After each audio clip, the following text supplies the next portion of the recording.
Welcome to the podcast. It's great to see you again, Suneel.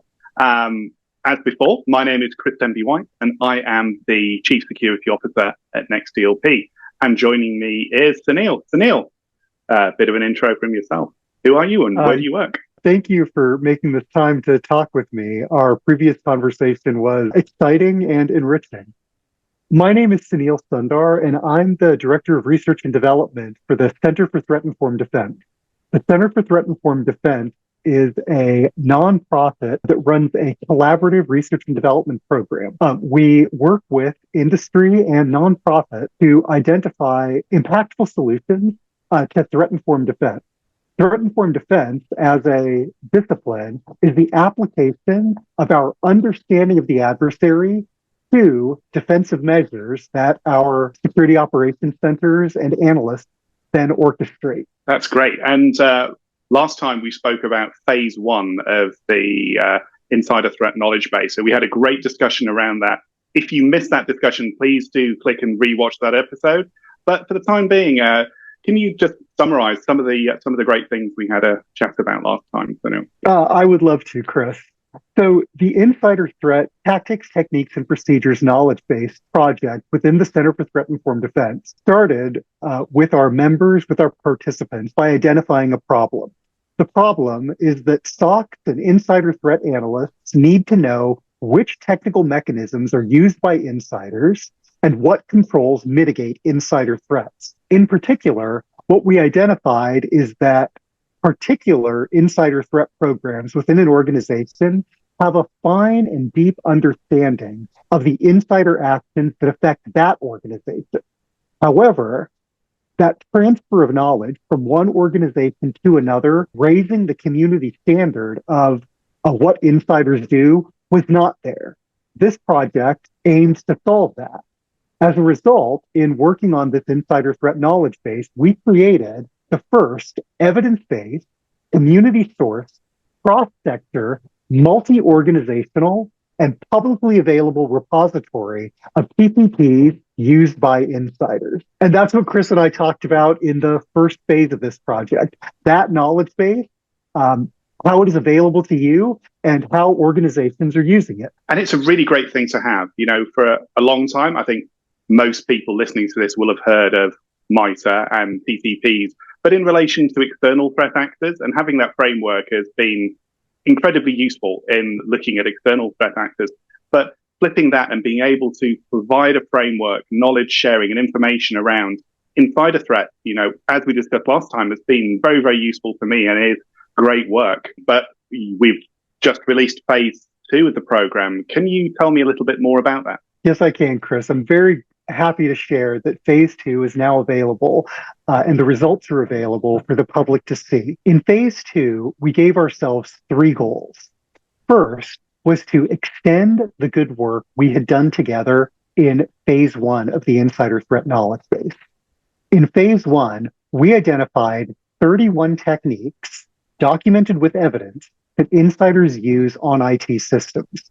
In phase 2, we increased that to 47 distinct techniques that insiders use. For context, we've identified 47 techniques that insiders use on IT systems out of a total of 201 techniques in MITRE attack.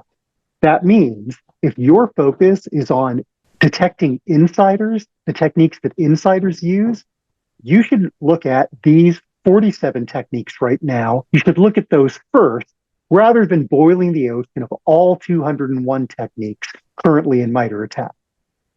The second part of this phase of the insider threat knowledge base was to say, now that we know what insiders are doing, so what? What do defenders do in response to that?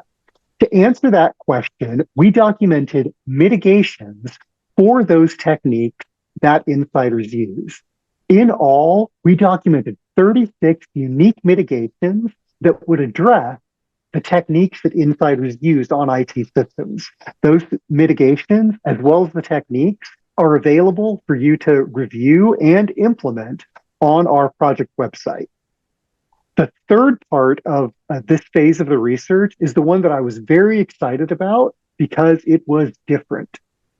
We know that insider threat programs look at cyber techniques used by insiders, but they're not solely a cyber discipline. Insider threat draws in human resources, physical security, other parts of the organization. How could we, with our experience in threat-informed defense and our diligence to being an evidence-based, knowledge-based, complement our cyber work? So what we did was we sought to find observable human indicators. These are quantitative, measurable aspects of an individual who has committed insider harm to an organization. I'll differentiate this from things like the study of sentiment or anger or the employee was disgruntled. That was a little out of our wheelhouse. So this isn't the insider indicators of, temperament and behavioral analysis. This is something else, right? That's exactly right. We're not looking at thoughts or feelings or speculation. Some examples of the observable human indicators are: one, the subject had elevated privileges. That is a question that has a yes or no answer, and it's data that insider threat programs collect and use. Another is the individual was on a performance improvement plan. Again, yes or no. We also have some observable human indicators that have a numerical value, such as their time at the company, 0 to 3 years, 4 to 7 years, or more, as well as something like management level. Objective terms that have a defined answer. What we observed was these are pieces of data that insider threat programs collect and use. Our intent is that with the techniques that we've seen through phase 1 and phase 2, as well as these observable human indicators that are outside of the cyber realm, insider threat programs can use both of these in tandem to detect and prevent insider actions and prevent harm to the organization.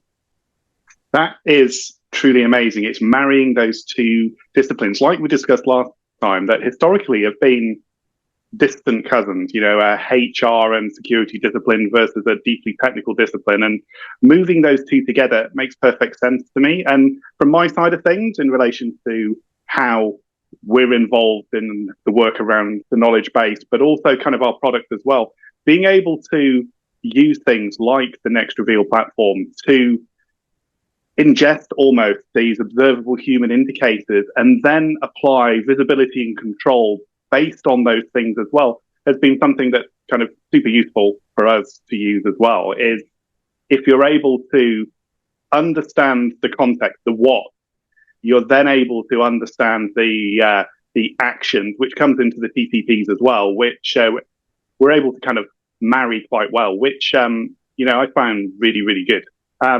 So you've mentioned phase 1, 2, and a little bit of 3. So what's next? No pun intended, but so what's the future of the MITRE knowledge base? So are you thinking phases 4 through 10, or how many more phases are there going to be, Suneel? Well, I'm grateful to say that in the research and development program within the center, it is important to us that the work we do is used by the community. Consequently, the story you just told me, Chris, of how the research that the center has produced is applicable in next work and in next products, that's very gratifying. The way that we will shape phase 3, phase 4, and all the way out to phase infinity is with this kind of feedback. So I'll ask you, Chris, and I'll ask all of you who are watching Chris and me, listening so graciously, first, please use the Insider Threat Knowledge Base. You can find our work that has been published and is publicly available to all from both phases of the Insider Threat Knowledge Base on our Center for Threat Informed Defense website. So that's first, use it. Second, please add to it. Our research team within the center is continuing to collect insider TTPs, collect parallel information of observable human indicators, and analyze it so that we can share the data and we can share the analysis of the data. Third, improve it. So you'll use the knowledge base, you'll add to the knowledge base by contributing through our submission portal, and you'll improve the knowledge base. From what we've identified, we have a good understanding of what insiders are doing across industries in the IT community. We would like to become a little more specific. Are the insider actions in the financial sector different from insider actions in the energy sector or in the education sector? And we can do that with your data. The data that we collect is authenticated by the user in order that we have evidence-based decisions. It is abstracted from any information that would be revealing about the contributor to the techniques, the data sources, and the log types. Following it being authenticated and abstracted, it is anonymized. What we share, as you'll see on our website, does not attribute the insider action to the contributor, but it does give sufficient data that those of you who are looking at it, those of you who are orchestrating on it, can make a meaningful difference in stopping insider action.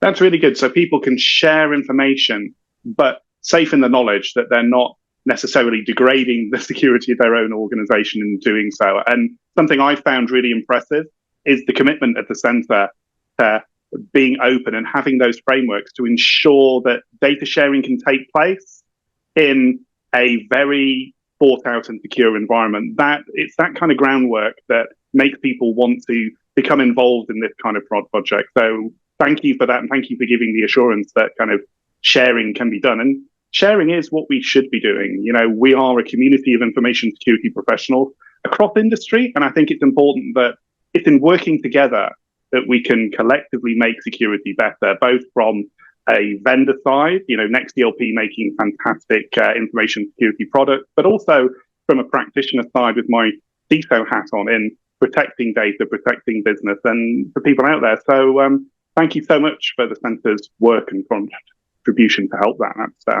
absolutely fantastic. And Suneel, thank you for joining us today. The Center for Threat Informed Defense does a whole lot more than just insider threat research. If somebody wants to get a global view of what the center is up to and all the other different things, you know, like Caldera off the top of my head, it's something I like a lot. Where can people find out more information? Yeah, well, the first place I'll direct you to is our Center for Threat Informed Defense website, where you can look at the Our Work page. In our work page, you can see all of the research projects that we have completed and all of the resources we've made publicly available, from insider threat to identifying native security controls of cloud platforms to identifying the sightings of adversary techniques across the world. In addition, we also recently published our 2023 impact report in Vogue magazine quality. You can see over the course of 2023, the projects that the center completed, who we did them with, and the impact they've had across threat-informed defense. That's amazing. If it's Vogue quality, I'm certainly going to be taking a look at that, Suneel. Thank you very much. That's awesome. And of course, if you wanted to find out more about NextDLP, the software that we are bringing to market and we are developing constantly, by all means, we can be found at www.nextdlp.com. There will be a link in this video. We're doing a lot of really interesting stuff. Additionally to that, as a CISO, I will be attending RSA in San Francisco in May. Really looking forward to meeting you IRL, Suneel. That's going to be awesome. And we're going to be doing a bit of an interview. I do a thing there called CISO on the Street, where I meet up with information security professionals and we have a small chat about something that is a burning topic to whoever I'm speaking to in information security, be that skill shortages, threat-informed defense, you know, the most amazing thing that vendors are doing, the least amazing thing that vendors are doing. That's something I will be roaming around and filming to share with the rest of the information security community once it's edited. And this is for you. If anybody listening to this has a burning topic that they might want to discuss or be interviewed about, feel free to submit that and we will take a look at it. You can do that by scanning this QR code here, or indeed going to www.nextdlp.com and reaching out to us. Finally, Suneel, thank you for joining us on this webinar, and very much looking forward to seeing you in a few weeks' time. Chris, thank you for your partnership. Thank you for this conversation. Looking forward to our continued work together.